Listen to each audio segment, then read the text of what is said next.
நண்பர்களே, இறைவனை வணங்கி வாழ்வதுதான் இறை நம்பிக்கையின் அடையாளம் என்று நீங்கள் கருதிவிட வேண்டாம்.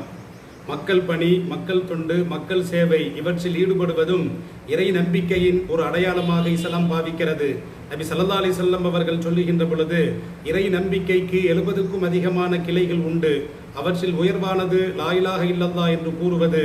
அவற்றில் சர்வ சாதாரணமானது பாதையில் தொல்லை தரக்கூடிய பொருட்களையும் முட்களையும் அகற்றும் பணியில் ஈடுபடுவது, சமூக சேவையில் ஈடுபடுவது என்று ஸல்லல்லாஹு அலைஹி வஸல்லம் அவர்கள் சொல்லுவார்கள். ஒரு மனிதர் இறைவனை தொழுவதற்காக வேண்டி இறை இல்லம் நோக்கி வந்தார். வரும் வழியிலே ஒரு முள் மரக்கிளை ஒன்று ஒடிந்து கிடந்தது. அதை அகற்றும் பணியில் அவர் ஈடுபடுகின்ற பொழுது அப்பணி இறைவனை உரிய நேரத்தில் தொழுவதை விட்டும் அவரை தடுத்து விட்டது. இவரை பார்த்து இவருடைய சமூக சேவையை இறைவன் ஏற்றுக்கொண்டு அவருக்கு நன்றி பாராட்டினான், அவருடைய பாவத்தை மன்னித்தான்.